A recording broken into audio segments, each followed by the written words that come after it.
Here is the complete, high-quality English translation of the essay, preserving its profound psychological tone, Jungian concepts and structure. Part I, Psychological Chemistry and the Quiet Turning Point. There is a quiet moment in the journey of every empath that almost no one talks about, a moment that does not appear dramatic from the outside. There is no screaming, no revenge, no breakdown, but psychologically, it is a devastating earthquake. The renowned psychologist Carl Jung discovered something that deeply disturbs narcissistic personalities. It is not because this something makes the empath cruel, but because it makes them utterly unattainable. Narcissists cannot survive in spaces they cannot access. This moment occurs when the empath is no longer merely wounded, but completely finished. You do not see them bitter, cruel, or vengeful. They are simply done. Jung described this as a chemical turning point, a psychological reaction where the poison is not expelled, but rather absorbed, digested, and transformed into something entirely else. He called this process psychological alchemy, and once it occurs, the empath does not become dangerous in the traditional way the world expects. They become unbreakable. Most people misunderstand empaths. They believe that empathy is weakness, that sensitivity means fragility, and that kindness is naivety. But Jung saw something entirely different. He believed that empaths possess what he termed an authentic presence, a psyche rooted in lived experience rather than a false image. Narcissists, on the other hand, do not live through true presence. They live through the persona, the mask. They are merely reflections, borrowed energy, and external validation. Where the empath feels deeply, the narcissist performs feelings deeply, and this fundamental difference changes everything once the empath reaches the breaking point. The narcissist feeds on reaction, admiration, fear, confusion, and emotional chaos. This is what Jung later conceptualized as a form of psychological vampirism, not evil in a cinematic sense, but an unconscious entity. The narcissist does not drain others because they enjoy cruelty. They drain them because they are empty inside. Meanwhile, the empath has always been full but leaking energy, leaking forgiveness, leaking understanding, and leaking chances, until one day they stop entirely. At that precise moment, the balance of power completely reverses. Jung warned that the most dangerous psychological transformation is not anger, but rather integration. When the empath integrates what they were taught to repress, such as anger, boundaries, discernment, and self-authority, they do not swing toward cruelty. Instead, they sublimate toward clarity. Here, Jung introduced the principle of enantiodromia, the tendency of things to change into their opposites when pushed to extremes. Hyperempathy eventually becomes sovereignty and independence, endless giving becomes self-possession, and silence becomes an overwhelming presence. And presence is terrifying to those who depend on manipulation. Here is the part that narcissists never expect. The empath does not attack back in kind. Instead, they withdraw all psychological access. No more explanations, no more defending, no more proving reality, just a silent internal shift. Suddenly, the manipulation finds no ground to stand on. Jung believed this moment marks the beginning of individuation, the process of becoming whole, not just a good, moral, or socially acceptable person, but a complete being. Wholeness does not negotiate with dysfunction.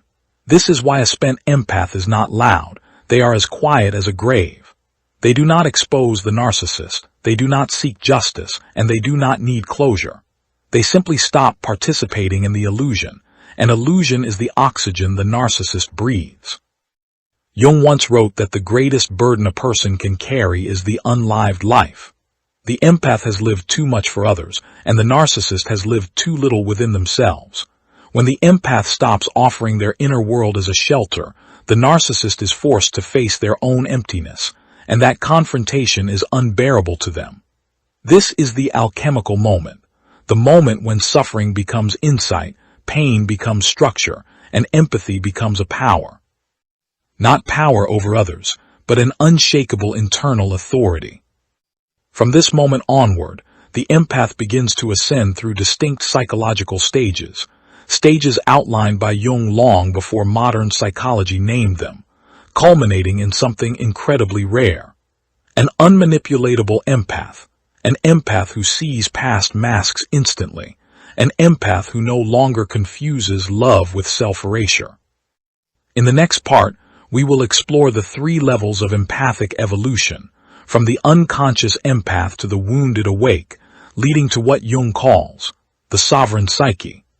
We will also analyze why narcissists panic when they sense this shift, even before the empath utters a single word. Part II, the 3 stages of the empath's awakening. Carl Jung never used the modern word empath, the way we do today, but he described them accurately. He depicted a specific psychological type deeply attuned to the emotional field, highly responsive to the internal states of others, and instinctively oriented toward meaning rather than dominance. What Jung noticed is that these individuals do not remain stagnant throughout life. They evolve, and this evolution follows 3 distinct stages. Most people never leave the first stage. Many suffer endlessly in the second, and very few ever reach the third. Narcissists fear the third stage more than they fear exposure. Stage 1, the unconscious empath. This is where empathy begins. The unconscious empath feels everything but understands almost nothing about why.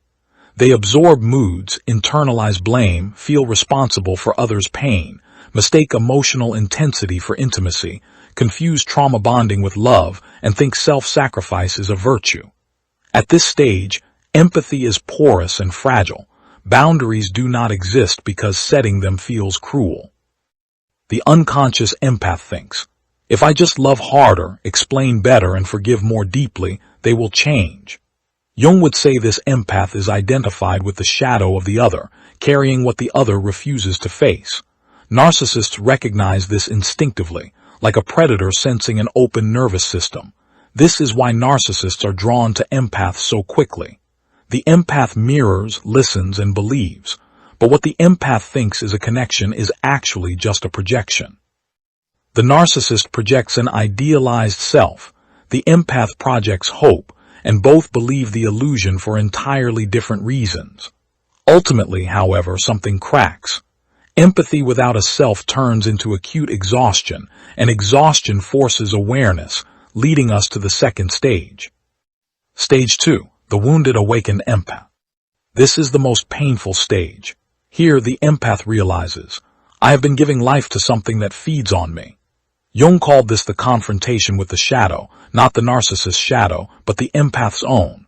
It is the anger they learned to repress, the boundaries they were told were selfish, and the instincts they were trained to doubt. This is the stage of great confusion, where they oscillate between empathy and rage, between guilt and clarity, and between leaving and staying. They see the manipulation clearly but still feel responsible. They understand the repetitive pattern but still harbor hope for change. This is where narcissists fight most fiercely to regain control, because awareness weakens the spell. In this stage, narcissists escalate their tactics. They practice more subtle gaslighting, play the victim more convincingly, and alternate between cruelty and affection. This is not a conscious strategy. It is a panic response. Jung understood something crucial. Once a person becomes conscious of a complex, the complex begins to lose its power. The narcissistic dynamic is a complex, a vicious psychological loop fed by unconscious participation. The wounded empath often asks, why does it hurt so much even after seeing the truth? Because awareness comes before integration. Seeing the poison is not the same as neutralizing it. This stage is the dark night of the empath's soul, but it is also the gateway to liberation. Stage 3, the sovereign empath. This is the stage Jung rarely saw but deeply respected. The sovereign empath does not lose their empathy, they master it. They no longer merge emotionally with others, instead they observe. They no longer over-explain, they speak once with clarity. They no longer seek to be understood by others, they understand themselves first. This empath has integrated their shadow. Anger has transformed into discernment, sensitivity into perception, and empathy into a conscious choice. And here is the part that narcissists cannot tolerate. The sovereign empath does not react. There is no emotional supply, no defense, no breakdown, just a grounded presence. Jung believed that individuation culminates in internal authority, which is not dominance or control over others, but authority over one's own psychological energy. This empath is no longer available to psychological vampires because their identity has stopped leaking. They are grounded, and grounded people are immune to manipulation. The narcissist senses this shift instantly, even if the empath does not utter a single word. Their energy no longer responds to baits, no guilt, no urgency, no emotional chasing. Suddenly, the narcissist finds themselves entirely alone with themselves, which is the one place they cannot survive. In the next section, we will move to the method of rising, how this transformation happens internally step by step through Jung's process of individuation, and we will reveal the difference between psychological vampires and conscious empathy, and why one collapses while the other continues to ascend. Part III, the method of rising and the death of psychological vampires. Carl Jung believed that true change does not happen merely by thinking differently, but when the psyche reorganizes its structure. This does not happen through positive affirmations or sheer willpower, but through the conscious confrontation of what has long been avoided. Here, the empath's awakening ceases to be just an emotional state and becomes a structural transformation of the personality. To understand this, we need to speak about what Jung recognized as a four-stage movement of individuation, what we will call the method of rising. This is not a fleeting technique, but a psychological sequence that, once started, cannot be reversed or stopped. A. Recognition. Recognition is a brutal step. This is the moment the empath stops romanticizing suffering, recognizes patterns instead of isolated incidents, and stops asking, "Why are they like this?" and starts asking, "Why am I still here?" Jung emphasized that projection dissolves the moment responsibility returns to the self. This is not self-blame, but a true reclamation of the self. The empath realizes that their boundless empathy was not a virtue, their misplaced loyalty was not nobility, and their psychological exhaustion was actually warning data. This recognition completely shatters the narcissist's leverage, because manipulation relies primarily on confusion. B. Integration. This is the most misunderstood step. Integration does not mean forgiveness, nor does it mean understanding the narcissist better. It means reclaiming the traits the empath previously disowned, their anger, their refusal, and their capacity to walk away without offering reasons or explanations. Jung warned that what we repress does not disappear. It controls us from behind.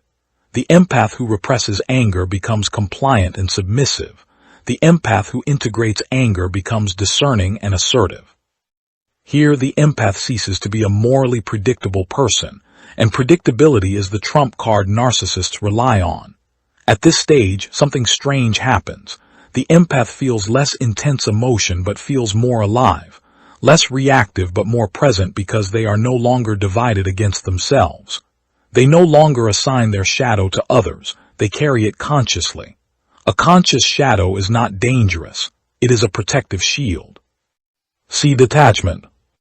This is not just physical distance, it is a complete psychological withdrawal.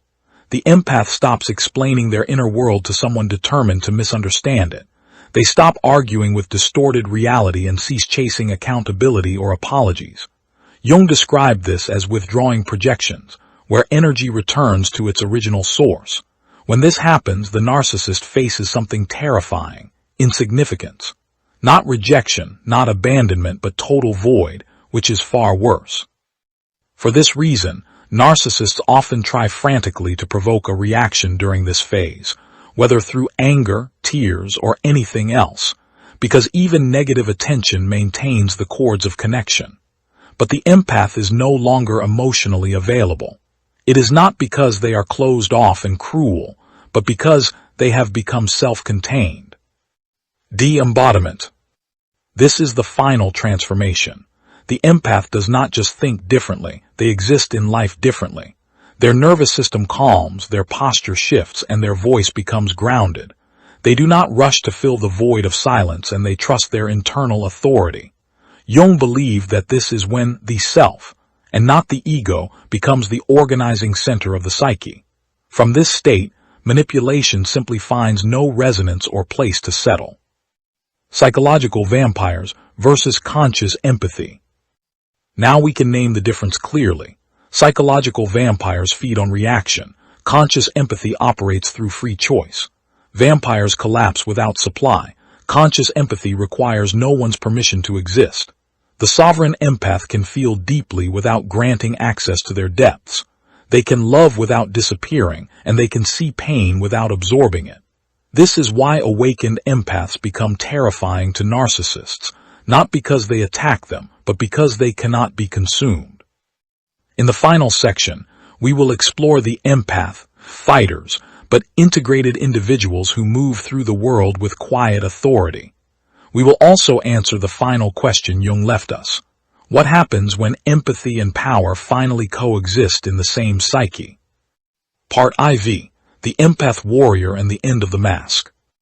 Carl Jung never believed that the goal of psychological development was merely goodness. He believed the ultimate goal was wholeness. Goodness without power collapses and is exploited. Power without empathy corrupts and tyrannizes. But when empathy and power integrate, something incredibly rare emerges. Not a savior, not a victim, not a loud fighter, but an empath warrior. The empath warrior does not fight others. They fight internal fragmentation and division. They do not seek to expose narcissists. They let narcissists expose themselves by marginalizing them and making them irrelevant. Jung understood that once the self becomes the organizing center of the psyche, external chaos loses its authority and influence.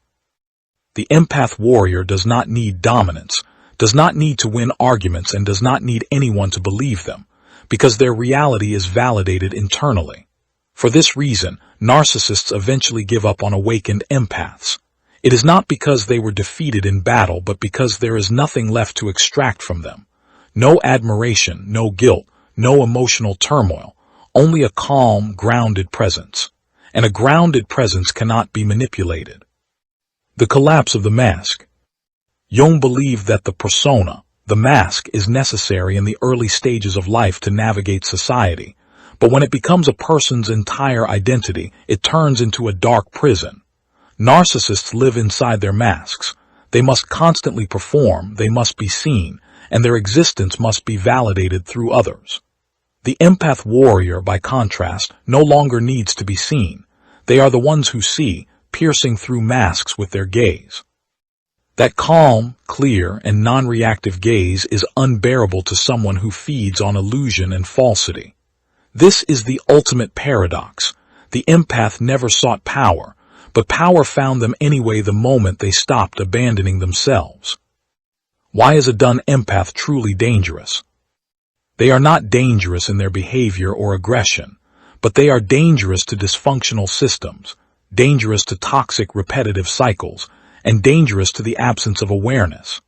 A done empath no longer saves anyone at their own expense, no longer excuses abuse, and no longer falsely spiritualizes suffering. They withdraw, leaving behind the systems that require self-erasure to function, and such systems collapse automatically when the empathy that sustained them walks out. Jung once wrote, "The most terrifying thing is to accept oneself completely." A done empath does exactly that. They accept themselves, including their anger, including their boundaries, and including their absolute refusal to be consumed. From that integrated acceptance comes a quiet, unshakable authority that cannot be argued with. The ultimate truth is that empathy was never meant to be an endlessly draining resource. It was meant to be an instrument of perception and awareness. The empath sensitivity was not a birth defect. It was a rigorous psychological training, a training to see beneath masks, to sense subtle shifts, and to recognize when something is no longer alive and worthy of staying. Once this training is complete, the empath does not return to a state of naive innocence. They return to absolute truth. And the truth does not scream, it does not persuade, and it chases no one. It simply stands tall. If you have made it this far, this message was not for passing entertainment. It was an act of self-recognition, and recognition is the first and essential step toward freedom and liberation. Part V. The terrifying silence and the fall of the emotional state. Inside the mind of the empath, when those 4 silent words are spoken, everything changes. For a very long time, the narcissist believed they possessed the empath's full attention, every reaction, every explanation, and every ounce of their emotional energy. Even anger fed their inflated ego, and even arguing proved to them that they were still someone important and influential. But something terrifying happens when the empath finally stops responding, when messages go unanswered, when long explanations vanish, and when the emotional door closes completely and without noise. Suddenly, the narcissist faces something they fear far more than rejection. They face the reality that they have been completely erased from the empath's emotional world. Carl Jung once suggested that the most powerful psychological transformation is not loud revenge, but silent psychological withdrawal. When the empath reaches that point, the dynamic flips in a way the narcissist never factored into their calculations. What truly happens inside the narcissist's mind when the empath treats them as if they have already ceased to exist? Why does this silence become their worst nightmare? And why do most people completely misunderstand this stage of the empath's awakening? The final insight may completely change your perspective on the power of empathy and psychological control. If you have gone through this shift yourself, share your experience. Have you ever reached the moment where someone simply ceased to exist in your emotional world? There is a quiet moment in the journey of every empath that almost no one notices at first. It is not loud, dramatic, or explosive.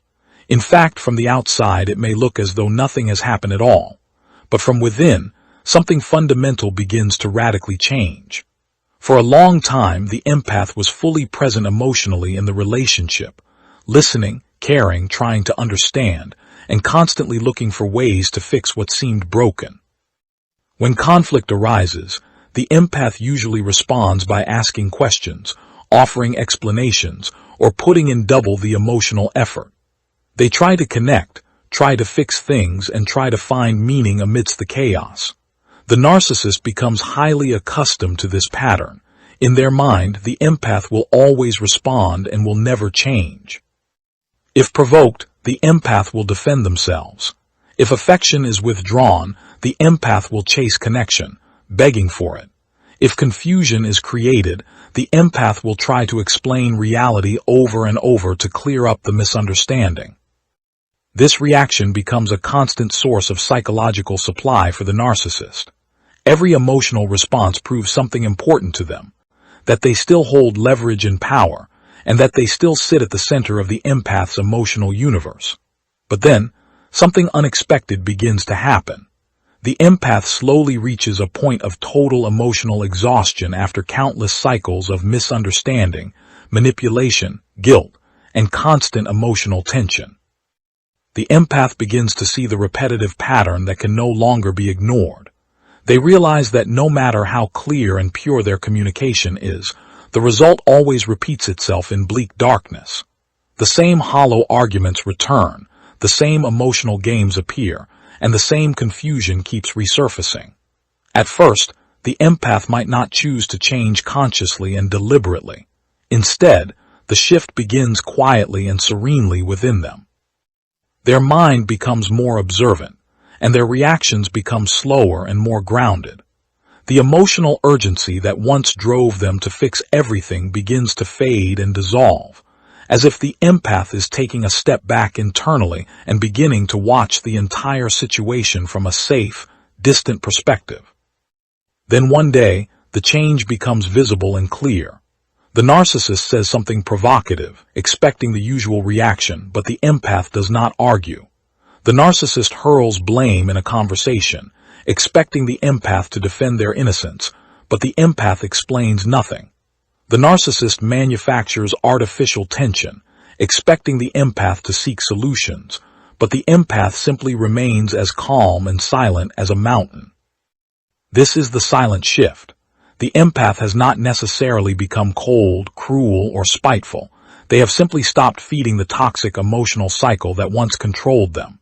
Their energy is no longer invested in proving their innocence, defending their feelings, or fixing the narcissist's distorted behavior. For the narcissist, this moment is deeply unsettling and confusing. They are used to constant emotional movement. They expect resistance, frustration, or pleading. Even anger would seem familiar and welcome to them. But silence is something entirely different.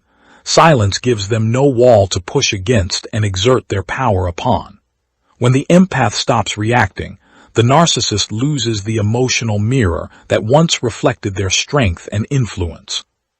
Suddenly, their usual strategies begin to look pale and ineffective. They may repeat the same toxic behaviors with greater intensity, hopping to spark the old reaction. They might criticize more sharply, accuse more aggressively, or orchestrate more dramatic and shocking situations.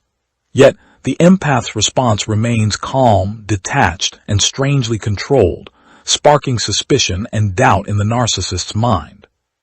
Here, confusion begins to grow and expand within the narcissist. They feel that something has fundamentally altered, but they cannot immediately grasp what has changed. The empath is still physically present in the room, yet the narcissist feels emotionally that the empath has moved light years away. Conversations become shorter, and exhausting emotional debates no longer stretch on for hours as before. The empath no longer feels the urgent need to justify every decision they make or defend every feeling they experience. In many ways, the narcissist begins to feel an unfamiliar and terrifying sensation, the gradual loss of control and influence. What makes this moment so powerful and shocking is that it does not stem from a place of anger or a desire for revenge. The empath is not trying to punish the narcissist. They are simply reclaiming their looted emotional boundaries. They begin to deeply understand that not every behavior deserves a reaction from them, and not every engineered conflict is worth consuming their energy and psychological wealth. Silence here is not weakness or surrender. It is the highest degree of awareness and maturity. The empath has finally realized that their continuous emotional participation was the only fuel keeping this unhealthy, toxic dynamic alive. From the narcissist's perspective, this shift feels as though the ground is slowly shifting and shaking beneath their feet. The behavioral system that worked with great reliability and precision for years no longer produces the expected results. The empath is no longer a predictable person in their actions and responses. The emotional control that once seemed easy and guaranteed has now become fragile and impossible. In that quiet, cool space where hot reactions previously existed, the narcissist begins to feel something they rarely experience in life: uncertainty and a panic of the unknown. This is the beginning of a new balance of power and an entirely different dynamic. The empath did not scream, did not threaten, and did not demand change or reform. Instead, they did something far more powerful and eloquent. They withdrew from the entire emotional game and closed down the stage. When this happens, the narcissist begins to face the terrifying realization that the person they used to control with such ease is no longer willing to play the same weak role. The silence itself becomes the loudest message, and the narcissist can feel its impact clearly even if no words are spoken. The empath has changed from within irreversibly, and with this silent shift, the balance of power begins to move in a direction the narcissist never anticipated in their worst nightmares. One of the greatest common misconceptions about narcissists is the belief that their biggest fear is rejection. At first glance, this idea seems logical and acceptable. Most people assume that facing rejection would deeply wound the pride of someone who craves admiration and control day and night. But at the psychological depth, rejection is not what terrifies the narcissist most. Rejection still contains something they desperately need and seek: attention and engagement. When someone rejects a narcissist, there is still an active emotion tied to the matter. There is still a reaction, a response, and a form of energy directed squarely at them. In many cases, Even intense rage or violent confrontation can feed the narcissist's sense of importance and grandiosity. It reminds them that they still occupy a massive space in another person's mind and thoughts. What truly unhinges the narcissist and shatters their psychological world is something far more disorienting and terrifying. Lack of clarity or being invisible, a mere nothing. For the narcissist, attention functions exactly like oxygen for life. It is what keeps their false sense of identity alive and cohesive. This attention can come in many forms and manifestations: admiration, praise, arguments, emotional reactions, and even bloody conflicts. As long as people respond to their presence, the narcissist feels powerful and significant. When someone argues with them, they still feel power and leverage. When someone tries to prove them wrong, they still feel important enough to be challenged and stood up to.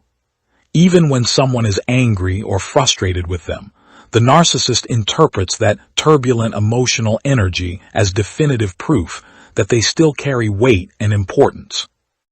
In this strange, distorted way, both love and hate can serve the same purpose for them. Both forms of attention reinforce the idea that they still sit at the center of the emotional universe. This is the primary reason why the awakened empath's behavior becomes so deeply unsettling and terrifying when it changes. For a long time, the narcissist grew accustomed to the empath's emotional engagement. The empath explains, defends, asks, and tries hard to resolve misunderstandings and clear the air. These reactions provided a steady, regular flow of precious emotional involvement. But when the empath begins to withdraw their responses and dry up their sources, the narcissist faces something entirely unfamiliar. The empath stops arguing, stops defending their feelings, and no longer reacts to continuous provocations or emotional traps. Instead, they respond with coldness, distance, total calm, or sometimes by not responding at all. At first, the narcissist may foolishly assume that this silence is merely a passing, temporary cloud. They believe the empath is simply tired, annoyed, or trying to prove a point and punish them with silence. But over time, as the situation remains unchanged, the new pattern becomes clearer and more permanent. The empath is not ignoring them out of childish anger, nor are they waiting for the right moment to argue and erupt again. Instead, the empath has quietly and maturely removed the narcissist entirely from their center and emotional world. Conversations become neutral, formal, and extremely brief. Intimate personal reactions disappear, and emotional investment vanishes entirely. The narcissist suddenly feels something they rarely experience in their life: the terrifying feeling that they are no longer of any psychological importance or value to the person they once directed and controlled with the push of a button. For the narcissist, this experience can be intolerable, bordering on psychological death. Being treated as if they no longer exist in someone's emotional world creates a fatal psychological void and nothingness. There is no conflict available for them to win, no emotional reaction for them to manipulate, and no live emotional energy to feed on as usual. Their tried and true tactics begin to fail miserably one after the other. If they provoke anger, the empath remains as still as a calm sea. If they create artificial drama, the empath does not seek resolution or appeasement. And if they try to trigger guilt or beg for empathy, the empath simply observes the situation coldly without becoming emotionally entangled in any way. Here, the narcissist's greatest and deepest fear emerges from its hiding place. It is not the simple pain of rejection, but the terror of insignificance and erasure from existence. When someone rejects them, they can continue to argue, defend themselves, or try to regain control by all means. But when someone treats them as if they no longer matter at all, the narcissist loses the entire emotional stage they dominated and practiced on for so long. It is exactly like performing an elaborate play on a stage that the audience quietly abandoned during the show. The actor may continue to perform and scream, but there is not a single eye turning to look or interact with them. In many situations, the narcissist will frantically attempt to break this oppressive silence. They may escalate their frantic behavior, becoming more dramatic, more cutting in their criticism, or more underhanded and malicious in their emotional manipulation. Sometimes they try to win back the lost attention through sudden and suspicious kindness, offering hollow, passionate apologies, or attempting to remind the empath of the beautiful days of the past. At other times, they may ignite a vicious conflict, hoping that fierce anger will draw the empath back into the emotional game. But if the empath remains emotionally detached and steady, these suicidal attempts begin to lose all effectiveness and impact. What makes this situation so potent and terrifying is that the empath does not need loud revenge or bloody confrontations to create this radical shift. Simply removing and withdrawing warm emotional attention alters the entire dynamic and equation. The narcissist begins to truly feel the loss of psychological control in a way they cannot easily fix or repair. Without attention, their influence weakens and fades. Without reactions, their strategies and tactics look empty and pathetic. In this silent, desolate space, the narcissist is forced against their will to confront the bitter truth they spent their whole life running from. The probability that they are no longer the center of someone's emotional universe, and that they are merely an inconsequential passerby. For a complex personality built entirely around attention, admiration, and absolute control, this realization can feel like disappearance and a slow death. The empath may not say a single harsh word, yet the message becomes crystal clear, decisive, and definitive through behavior and stance alone. In the empath's new world, the narcissist no longer possesses the same power, the same importance, or the same looming presence. And this quiet absence and silent withdrawal becomes the very thing the narcissist fears more than anything else in this existence. Empaths are often recognized for their deep and unique emotional sensitivity. They naturally and automatically feel what others around them are feeling, accurately noticing very subtle changes in tone of voice or fluctuations in mood. They respond with immense compassion and care even when no one asks them to. This high capability makes them loyal, supportive friends, wonderful partners, and understanding listeners who heal wounds. They frequently become the safe haven and the person others rush to when they need comfort, support, or honest advice. But this same vast, pure emotional openness can simultaneously leave empaths highly vulnerable to danger and exploitation, especially when they encounter in their lives a sick individual who thrives and feeds on control, influence, and the manipulation of others. In complex relationships with narcissistic personalities, the empath's supreme kindness and high emotional awareness can slowly and gradually turn into a primary source of psychological depletion and ruin. The empath continues to offer endless patience, empathy, and understanding, believing deep down that by putting in enough effort and giving more love, the relationship will eventually become healthier and more balanced. For a long period of time, they invest all their energy and emotional wealth into fixing chronic misunderstandings, calming manufactured conflicts, and trying to bring balance and stability to a situation that always seems volatile and utterly unstable. Initially, the empath may not accurately grasp the reality of what is happening around them. They may simply feel a vague sense that something is not right in this relationship, but they still hold onto the hope that honest communication and mutual understanding will eventually resolve the issue.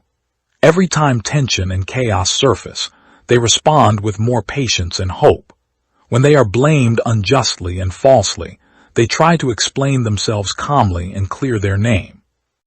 When the narcissist becomes distant, cold, or sharply critical, the empath tries hard to mend the rift and restore the broken emotional communication. This destructive pattern persists for a long time because empaths naturally believe that empathy and love can heal almost everything in this world. But ultimately, the true, tempestuous transformation begins when the empath realizes with growing calm and complete clarity that their continuous emotional depletion and sacrifices changed nothing fundamental in the narcissist's behavior or nature. Instead, The same toxic circles repeat themselves over and over. Futile, endless arguments, disorientation and loss returning in different forms and images, and honest, noble attempts at reform that ultimately yield no true balance or appreciation. At this critical juncture, the empath does not rush into blind emotional reaction as they always did in the past. Instead, they begin a long pause and deep, scrutinizing observation. They see the repetitive behavioral patterns clearly instead of blindly immersing themselves in them, and they gradually and rationally understand that giving their energy and soul to someone who does not respect or appreciate it ultimately leads only to their own exhaustion and psychological death. From this exact point, the great turning point arises. Learning to draw strict emotional boundaries, not as coldness, detachment, or hardness of heart, but as a clear, mature awareness of what belongs to them and protects them, and what does not. It is the realization that the responsibility of saving and fixing others is not a sacred burden they must carry alone on their shoulders for the rest of their lives. As this new awareness matures and stabilizes, the empath begins to practice conscious emotional detachment.